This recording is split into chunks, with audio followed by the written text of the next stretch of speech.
ఆంధ్రప్రదేశ్ రాష్ట్రంలో ప్రస్తుతం వైఎస్ఆర్సీపీ పార్టీ ముఖ్య నాయకుల వీళ్ళందరూ కూడా కోర్టుల చుట్టూ బిజీగా గడుపుతున్నారు. సాధారణంగా మనం చూసుకుంటే రాజకీయ నాయకులు ఏ పార్టీకి చెందినప్పటికీ కూడా అధికారంలో ఉన్న ప్రతిపక్షంలో ఉన్నా కూడా ప్రజల్లో ఉంటూ అని చెప్పుకుంటారు సర్వసాధారణంగా. అయితే అందుకు భిన్నంగా ప్రస్తుతం ఆంధ్రప్రదేశ్లో మాత్రం వైఎస్ఆర్సీపీ పార్టీలో ప్రతి ఒక్క నాయకులు కొంతమంది ముందస్తు బెయిల్ పెట్టుకుంటున్నారు, కొంతమంది చూసుకుంటే బెయిల్స్ కోసం తిరిగేటువంటి పనుల్లో బిజీగా ఉన్నారు. ఇక రాష్ట్రంలో రాజకీయాలు కానీ వాళ్ళ కార్యకర్తలు కానీ పార్టీ భవిష్యత్తు కానీ ఎవరు కూడా మాట్లాడుకునేటువంటి పరిస్థితి కూడా లేదు. ఇదే అంశంపై మనం పూర్తి వివరాలు తెలుసుకుందాం. మనతో ఉన్నారు జనసేన పార్టీ రాష్ట్ర అధికార ప్రతినిధి కోసపూడి శ్రీనివాస్ గారు. సార్ నమస్కారం అండి.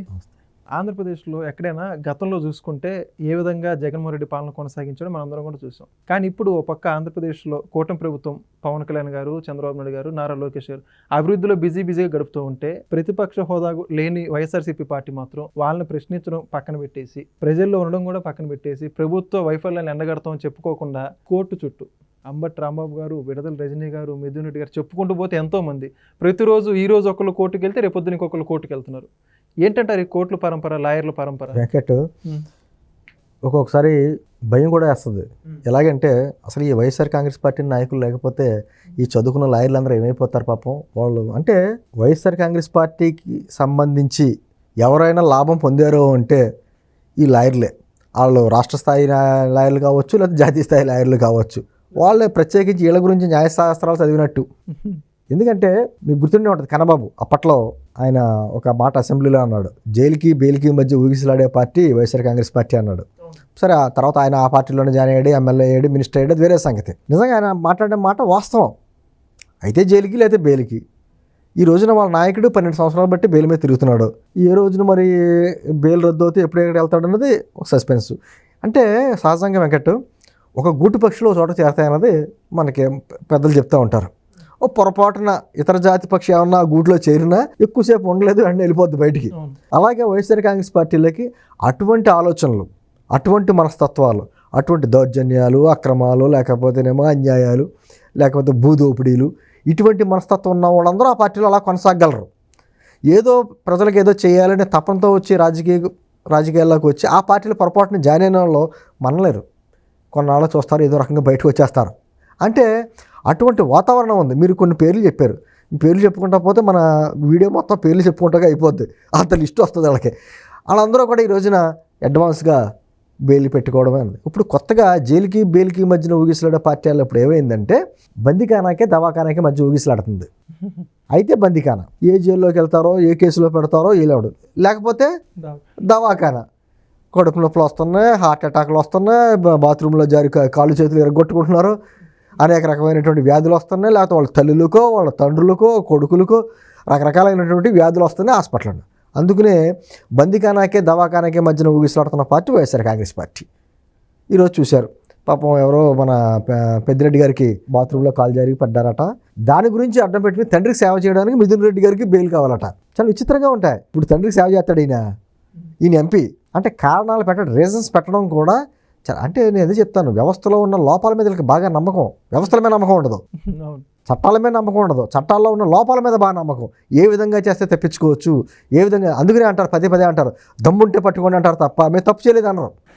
ఎవ్వడు కూడా మేము తప్పు చేయలేదన్న మాట నోటంటారు రాదు. ఏమంటారు, దమ్ముంటుంది నిరూపించండి అంటే అది అర్థం ఏంటంటే మీకు ఎవరికే దొరకకుండా, చట్టానికి కూడా దొరకకుండా మేము ఆ విధంగా చేసాం తప్పులు అన్నట్టుగా వాళ్ళ విధానం ఉంటుంది. ఈ రోజున జరుగుతుంది అదే. లేకపోతే ఏంటంటే ఆ కులమో మతమో దేని గోడనికల్లా దాక్కుంటా ప్రయత్నం చేస్తారు. విడుదల రజనీ గారు చూడండి, మాట్లాడితేనేమో నేను బీసీ మహిళని కాబట్టి నేను ఇలా అంటున్నారా అంటుంది. మరి నువ్వు మన పోటీ చేసినప్పుడు గుంటూరులోనేమో ఓసీ మహిళ అని చెప్పేసి ఓసీ కార్డు ఎందుకు ఉపయోగించావు? నీ భర్త ఓసీ కాబట్టి. చిలకలూరుపేట వచ్చేటప్పటికేమో బీసీ కార్డు, రేపు పొద్దున్న తెలంగాణ కార్డు ఉపయోగించదేమో తెలియదు, తెలంగాణ ఆడపడచ్చు కదా. ఆ విధమైనటువంటిది. అంటే లేకపోతే ఏదైనా ఉంటే కక్షధోరణి చర్యలతో చేస్తుంది కూటమి ప్రభుత్వం, మమ్మల్ని అరెస్ట్ చేస్తుందంటే కక్షధోరణి చర్యలు చేస్తే న్యాయస్థానం ఒప్పుకుంటాయా? ఒకసారి చూస్తావు, 2 సార్లు చూస్తావు, ఏంటిది అన్యాయంగా కేసు పెట్టారని చెప్పి చివాట్లు పెడద్దే. చాలా పక్కాగా ఆఖరికి విడుదల రజనీ గారి మీద కేసు పెట్టారు. వాళ్ళకి ఖచ్చితంగా ఒక అవినీతి నిరోధక చట్టం ప్రకారం 17A సెక్షన్ ప్రకారం గవర్నర్ గారి దగ్గర పర్మిషన్ తీసుకుని చేస్తారు. లేకపోతే మీకు మళ్ళీ అర్ధరాత్రి అపరాత్రి గోళ్ళ దూకో తెల్లారుజామునో అచ్చెన్నాయుడు గారిని ఇలా అరెస్ట్ చేసినట్టు తీసుకెళ్ళి లోపలాడేయచ్చు కదా. చంద్రబాబు గారిని ఏ విధంగా అరెస్ట్ చేశారండి అసలు? ఒక్క ఏమన్నా దొరికిందా పోనీ ఏమన్నా?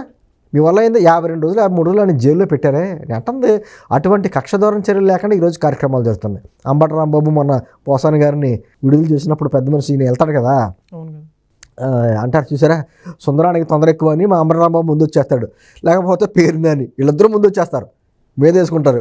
ఆయనేమో ప్రెస్ మీట్ పెడతాడు, ఈయనేమో ఏదో ప్రాసలతో మాట్లాడుతూ ఉంటాడు. ఈ విధంగా మమ్మల్ని అన్యాయంగా అరెస్ట్ చేస్తున్నారు, అక్రమంగా అరెస్ట్ చేస్తున్నారు అంటే మీరు చేసింది ఏంట్రా, ఇప్పుడు జరుగుతుంది ఏంటి? నిజంగా ఈ 9 నెలల్లోనే కక్ష ధోరణి చర్యలతోటే చేయాలంటే ఈ 9 నెలల్లో మీరు ఎవరైనా బయట తిరిగేవారా? వైఎస్ఆర్ కాంగ్రెస్ పార్టీ సంబంధించిన వాళ్ళందరూ ఈ అడ్వాన్స్ బెయిల్ పెట్టుకుంటున్నారు కదా, వీళ్ళందరూ ముందు వెళ్ళిపోయేవారు కదా. మా మీద ఉన్న అపవాదం అదే కదా వెంకట్.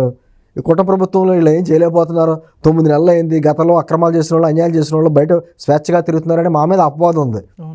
మేమేమో వాళ్ళు చేసినట్టుగా మనం చేయకూడదు, ఖచ్చితంగా దాని ఒక చట్ట ప్రకారంగా న్యాయబద్ధంగా రాజ్యాంగబద్ధంగానే చర్యలు తీసుకోవాలనే మాట మాట్లాడుతున్నాం వల్లే కదా మీరు బయట తిరుగుతున్నారు. అవును కదా, అంతే కదా. ఏంటంటే వీళ్ళు అందరూ కూడా వీళ్ళకు ఉన్నటువంటి నాయకులు ఒక్క పేరు ఎవరి మీదన్నా కేసు లేనిది ఎవరిదన్నా ఉందామో చూద్దామని చెప్పేసి బోధొద్ద పెట్టుకుని మనకు కనపడదు. రెడీగా ఉంది ఆడుదాం ఆంధ్ర నగర నటి, ఆవిడ వెళ్ళిపోద్దో తెలీదు, పేరు నాని రేషన్ రైస్ అదొకటి, ఒక పక్కన ద్వారంపూడికి సంబంధించి పెద్ద చిట్టాయే తయారవుతుంది అయింది. ఇప్పుడు కొడాలని భయంగా పాపం ఆల్రెడీ అదో ఆరోగ్యం బాగాలేక హాస్పిటల్ పాలయ్యాడు, అతని భయం అతనిది. అయితే మొత్తానికి ఉత్తరాంధ్ర నుంచి ఇటు కుప్పం అసలు మీకు శ్రీకాకుళం నుంచి తడ వరకు ఇంకా వేలేదు మీరు ఎక్కడ భూతద్దం పెట్టి వెతికిన కేసులు లేని నాయకులు ఎవరో ఉండరు. ఆ నాయకుడేమో నేను 2 పేజీల మేనిఫెస్టో, మాది 2 పేజీల మేనిఫెస్టో అని చెప్తా ఉన్నాడు. కానీ నీ అఫిడవిట్ ఏమో పెద్ద బుక్కు, నీ మేనిఫెస్టో 2 పేజీలే, నీ అఫిడవిట్ పెద్ద బుక్కు, నువ్వెలా మాట్లాడతావు? అసలు నీ అఫిడవిట్ చదివితే అసలు ఆయనకు ఉన్నటువంటి కేసులు విధానంలో ఒక సెక్షన్స్ ప్రత్యేకించి లా బుక్స్లో సెక్షన్ పెట్టారు. అంటే ఆర్థిక నేరాలు ఏ విధంగా ఎలా తప్పించుకుంటారో అనేటువంటి దానం కేస్ స్టడీ. మరి మిగతా వాళ్ళందరూ కూడా అదే పరిస్థితి. ఈ రోజున కాకాని ఏంటంటే పెద్ద మాటలు చెప్పేవాడు కదా. కాకాని ఫైల్స్ అలా గుర్తుండే ఉంటుంది మీకు. నెల్లూరు జిల్లాలో కోర్టులో కుక్కలు మరుగుతే దొంగలు వెళ్ళి కోర్టులోకి గోడల దూకి వెళ్ళి ఈయన ఫైల్ పట్టుకెళ్ళడం, అది పెద్ద విచిత్రమైనటువంటి. అంటే ఐఏఎస్లు కూడా కొన్ని కథలు చెప్పారు అప్పట్లో, ఐపీఎస్లు. ఆ విధంగా కాకాని అన్ని కథలు చెప్పాడే. ఈ రోజు మనిషి కనబడతలేదు, ఇప్పుడు మనిషి ఎక్కడున్నాడో కనబడతలేదు అని చెప్పి ఎదుగుతున్నారు.